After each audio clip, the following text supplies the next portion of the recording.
So hi everyone, welcome or welcome back to my channel. If you're new, my name is Julia and I make video essays on pop culture, and I also have a second channel where I post my faith and lifestyle content. I actually just posted a vlog on there for like the first time in forever. It was basically just talking about my Bible reading routine, like my reset routine, and I was talking about my recent trip to Ghana, which was just amazing. That trip was so amazing. If you didn't know, I was in Ghana for 2.5 weeks and that was just the best trip ever. I had so much family. It was so much fun. So if you want to hear more about that, I have that vlog on my second channel and I'll leave a link in the description box if you're interested. Today's video is going to be on none other than Kylie Jenner. Most of my audience, y'all want to hear about this topic. Y'all were down for it. But then I had a few people that were like, no, I don't want to talk about Kylie. I'm sick of Kylie. And trust me, I feel y'all. I can't stand the Kardashians either. I can't stand them either. But I find them so interesting from a relevancy standpoint. I feel like they do a really good job of making themselves more relevant than they actually are. And I really just want to explore them. They're just crazy. But I want to explore Kylie's relevancy because she was so relevant back in like the mid 2010s. And I just want to talk about the rise and what I feel like is the fall of her influence. I don't feel like she's as influential as she used to be. So I really want to get into that. So I hope you enjoy this video. But before we jump in, I want to give a shout out to today's video sponsor, which is Vessi. So I'm going to tell y'all about Vessi sneakers. First of all, these shoes are waterproof and they're actually really great for unpredictable spring and summer weather, or if you live in a rainy climate. So I actually wore these shoes when I was in Ghana on my Ghana trip, and I went bike riding in them. I wore them when I was doing archery, which I sucked at archery, by the way. I was wearing them for archery and they were just the perfect outdoor shoes, and I was able to match them with a lot of my outfits. You know, I had a lot of different colored shirts, so they were really good for those. These shoes are actually made from Dymatex, which is a dual climate knit material designed to keep you cool in the summer and warm in the winter and colder weather. So with this, they literally don't feel waterproof. Like if you touch them, you wouldn't think they're waterproof. They kind of just feel like regular shoes, but they have this really amazing technology.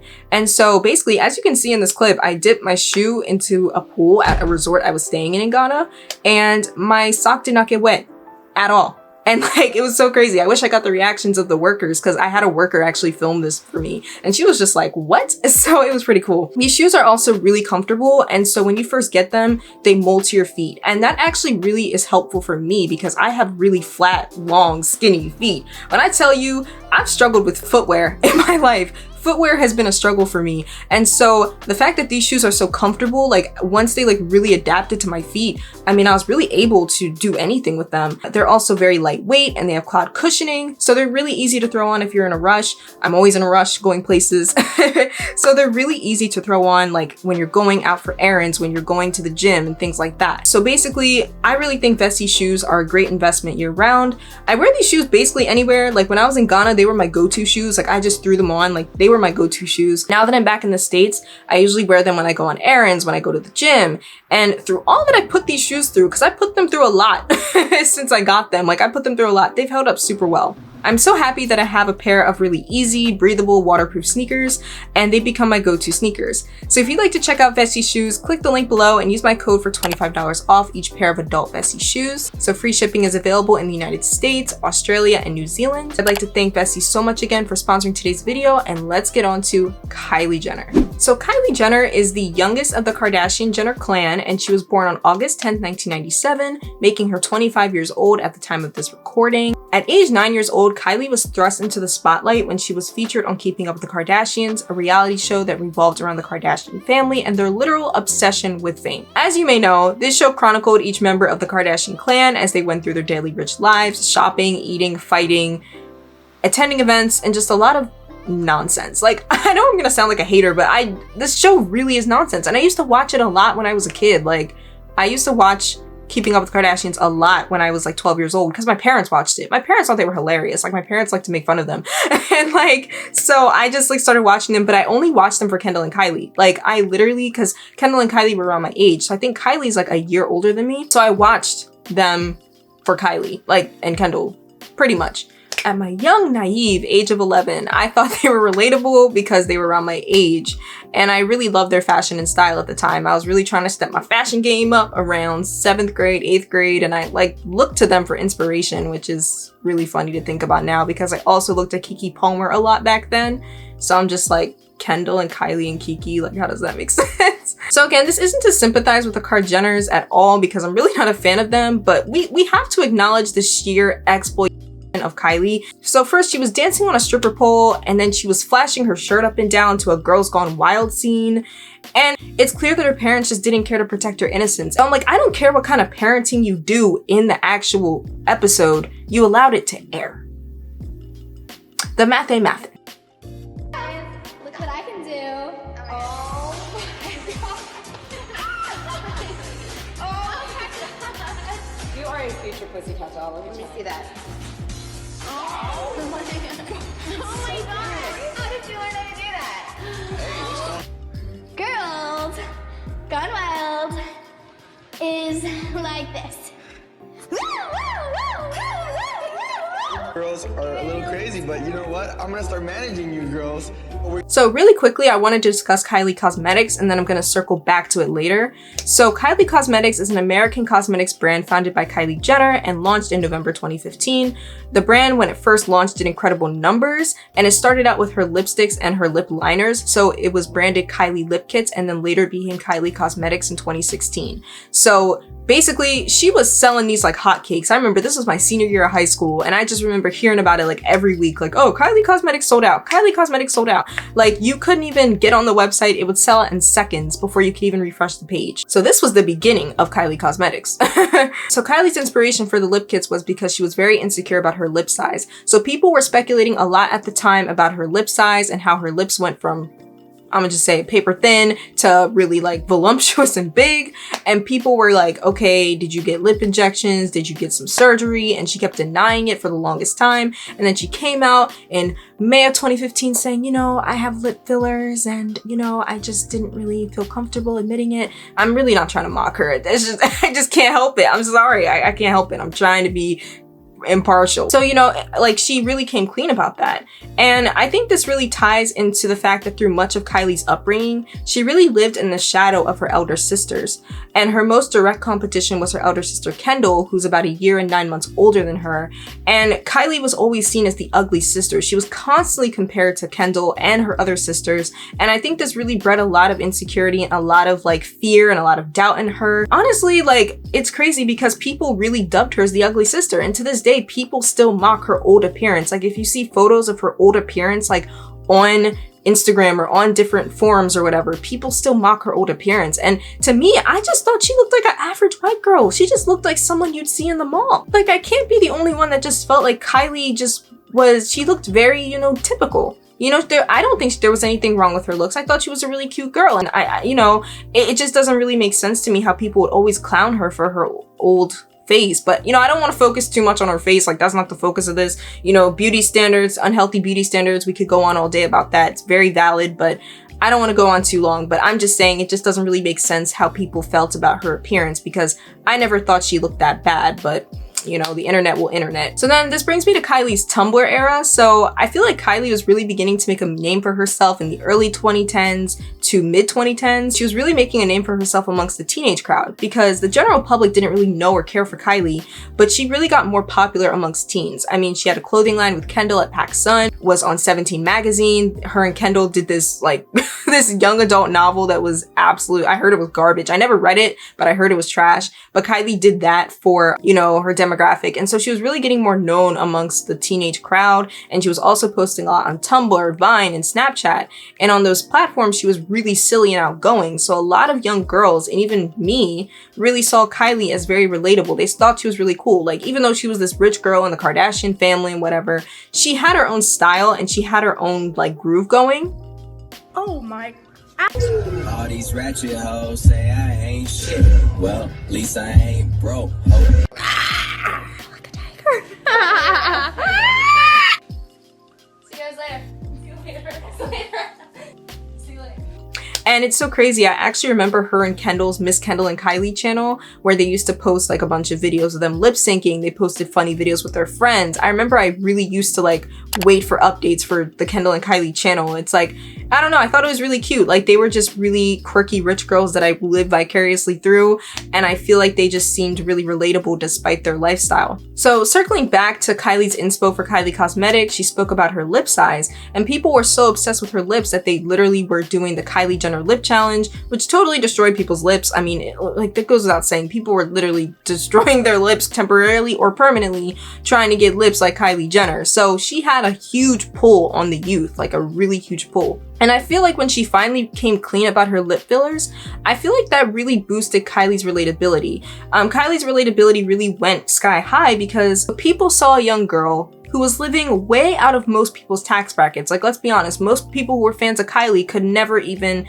touch the kind of money that she had. A lot of people were like, wow, this girl who's so up here is being so open and vocal about her appearance and her insecurities. Like, wow. So I think that's really where her relatability came from, was that she was really relating to her demographic. And then you have all of the, you know, content she put on Instagram and Vine and Snapchat. She really just seemed like this cool, edgy girl. This is why I feel like Kylie Cosmetics was so successful in its early years. So even though Kylie Cosmetics was, like, I think the start of her rise, I think the start of her downfall and relevancy has to do with Kylie Cosmetics. I actually watched a great video by Too Much Mouth, and she analyzed the downfall of the Kylie Cosmetics brand, and I really thought that was a great video, and it just had me thinking about Kylie's relevancy in general. So, like, at the time, and Too Much Mouth, she talks about this in her video, she talked about how Instagram makeup was rising, and the beauty community was extremely hot with experimental YouTubers doing crazy makeup looks. I personally am not a makeup guru by any means. I'm not the greatest at makeup, but I really even liked watching these people just kind of cake their face and do all this really cool artistic stuff and kind of be a little dramatic. I found it kind of like fun to watch in my downtime, and that was what was really popular. And the Instagram baddie aesthetic was also super popular, and Kylie Jenner really served as a blueprint for her demographic. You know, Kylie really was such a trendsetter for so long. I mean, for example, whatever Kylie did, people emulated. The teal hair, people emulated that. You know, she had all the girlies, you know, all the white girlies in a chokehold over the teal hair. So she really had like a huge hold. So I found an article that referenced a Reddit post as to why Kylie Cosmetics was not really succeeding anymore. And they kind of stated they feel that Kylie Cosmetics was failing because it's not trendy anymore. And they also feel like Kylie really benefited off of YouTubers. So she really used YouTubers to promote her makeup. But since the beauty community is kind of done on YouTube now, it's really not popping no more. Kylie lost a huge chunk of PR and promo. I think that's like, and I agree with that. I think that is a big chunk because she really was pulling all of these influencers to try her makeup. And so I think that also is what really pushed her. I think that's what really pushed her, and I think that's what really had people paying attention to her. So there's also this connection between Kylie Cosmetics and ColourPop, which made people feel like they were wasting their money on the same product. So ColourPop and Kylie Cosmetics come from the same manufacturer. So that was a big thing. That was kind of like a big scandal. And then just in general, kind of going back to my previous point, makeup trends have just changed a lot over the past couple of years. You know, nowadays I feel like makeup is a lot more subtle and it isn't as in your face, and it's become a lot more minimalistic. You know, I feel like minimalism and kind of like the no makeup look is what's really popping right now. People really feel like, you know, Kylie's products have failed to evolve with the times. You know, this is like a very common sentiment I saw on Reddit posts, that her looks have just failed to evolve. So other critiques included that she was constantly releasing new collections of makeup every single month, which even for me, not being a huge makeup guru, I can understand how that can get exhausting for your audience, because it's like, if you're constantly releasing new collections, people don't want to keep up. You know what I'm saying? And I feel like people would rather go for like really nice, affordable drugstore makeup that still looks good rather than going for Kylie Cosmetics, you know? So that's another reason as well. There's also a huge thing that happened with her makeup brushes debacle. So she had makeup brushes priced for $360, and a bunch of YouTubers basically grilled her for that. And I think that really burned bridges for her in the YouTube makeup community, because she took people off her PR list like Jeffree Star. That really kind of ruined, I think, her relationships with YouTube. And so I think that was also kind of the decline of the brand in that sense. Another nail in the coffin for Kylie's brand, I think, was Fenty Beauty. So really quickly talking about Fenty Beauty, Rihanna really changed the game for makeup in terms of inclusivity and diversity. Rihanna really changed the game. She had so many ranges. She has so many ranges of foundations. I mean, she has something for every single skin tone. Not one person was left unaccounted for. And a lot of people were looking at Kylie like, you are not as inclusive as Rihanna. This is something you failed to do. So I think that was also another nail in the coffin for Kylie Cosmetics.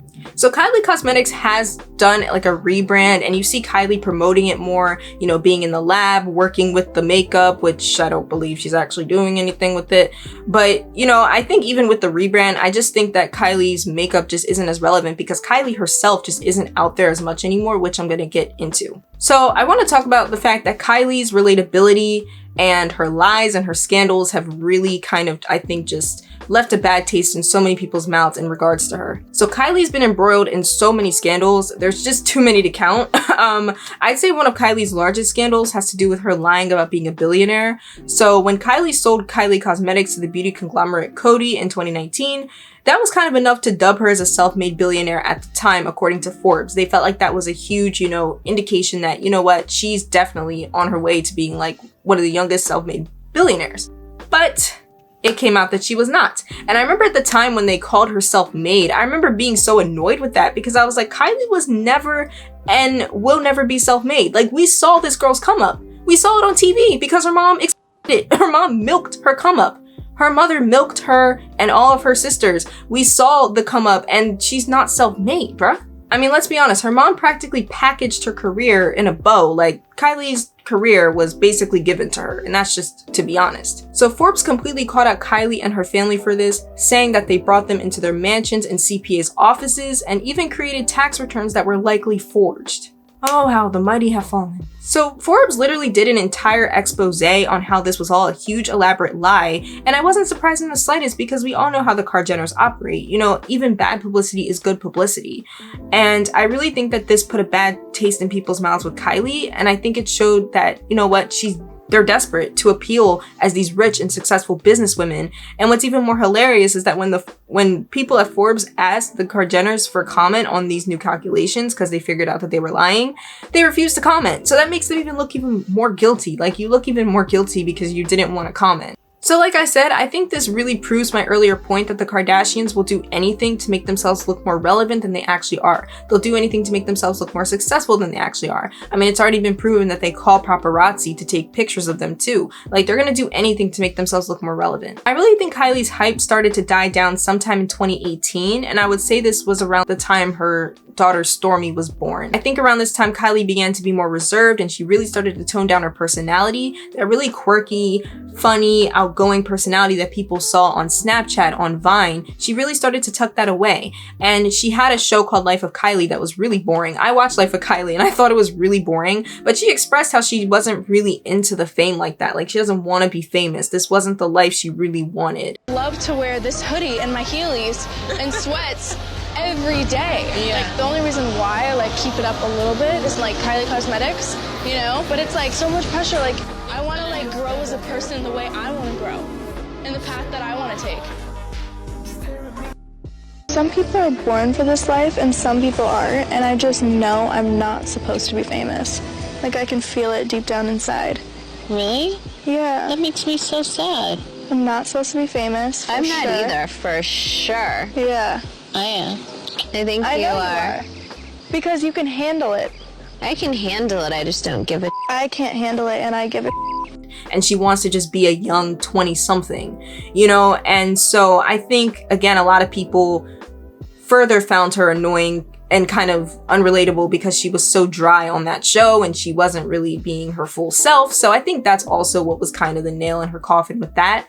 Also, many girls Kylie's age, especially around that time in 2018, were finishing high school and college, and she became a mom, which isn't a bad thing. You know, Stormi and her second child, where we don't know the name, her second child, like, that's a blessing. Like, that's amazing that she has children. But I think a lot of people can't relate to that because it's like, okay, I'm in college, like, I'm not even thinking about kids. That's like in 10 years for me. So I think that was another thing, that she had a specific demographic and her lifestyle and who she was portraying herself to be was completely different than what people were used to. And I think that's why people began to forget about her. So I want to talk about the pandemic really quickly and how I think that also affected Kylie's relatability and just influencer culture in general. So the pandemic affected pretty much every single industry and every single person. We all know we all lived through 2020, which is a year we don't want to relive ever again.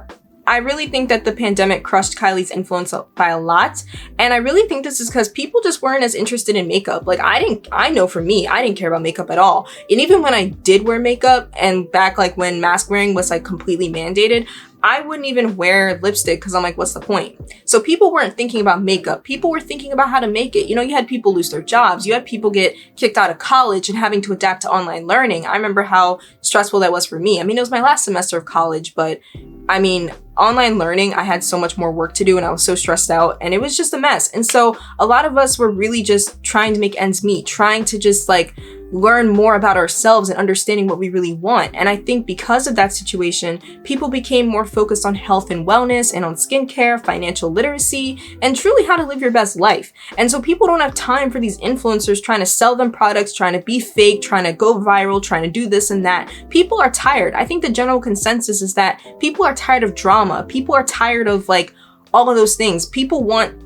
stuff that's going to uplift them and educate them. And I think people collectively are beginning to elevate. I mean, still, we still see a lot of the clout chasing. We still see a lot of the problems in society. They're still there. But I think as a collective, people are beginning to want better for themselves. And they just feel like these influencers are doing nothing for them. I mean, Kim went on a lavish trip, like a family trip with her friends in the height of the pandemic. I mean, people just saw that as a slap in the face. And the fact that these rich people will never have to relate to the common man. They're so out of touch. And I think that also was the nail in Kylie's coffin as well. I also wanted to add really quick, I think people are also tired of Kylie using the Black community to raise her star power. Bruh, I've been saying this for years. I've been saying this since like 2017 that the Kardashians use the Black community to boost their star power. And they really took a lot from a lot of Black businesses. They screwed over a lot of Black women in their circles. Justine Skye, Trina, you know, so many people. And so this has also been a huge black cloud over Kylie and almost all of the Kardashians brands. So that's also another reason. Again, one of the many reasons why I didn't care for the Kardashians, because I saw through them from like 2016. So yeah. So lastly, I wanted to bring up the tragic situation that was Astroworld last year. That was another situation that really pissed people off, and myself included. You can argue that Kylie had nothing to do with the incident in terms of the organization, in terms of how things went, but she filmed a video of an ambulance in the crowd, and that was just like the most tasteless things you could ever do, one of the cruelest things you could do. And there were reports that her and Travis went to Dave & Buster's after the tragedy. So that again, that also really hit Kylie's sales. Like apparently Kylie Cosmetics took a huge dip in sales after that incident. And so I think in general, with all of these things that I've talked about coupled together with the Astroworld thing, I really think that that's just, people are just over Kylie. People are just over her. They don't really care for her or the Kardashian clan. They're just relevant because they keep finding new ways to make themselves relevant. They keep attaching themselves to people to boost their relevancy. That's just the Kardashian hustle. That's who they've been. So yeah, I think, you know, I just really wanted to discuss this. I really also wanted to touch on influencer culture because I think I'm glad that we're moving away from this. I'm glad that we're moving away from this whole like insta baddie and this sort of like superficial, I mean, people are still very superficial, but we're moving away from it slowly but surely. And I think Kylie's career trajectory is a huge example of that. But I hope you guys learned something. I hope you guys liked my breakdown of Kylie's career and her trajectory. And I really can't wait to continue posting more. I'm gonna do like 2000s videos, talking about 2000s reality shows. And I'm so excited for that. So stay tuned. And thank you guys so much again for watching this video. And I'll see you next time. Bye.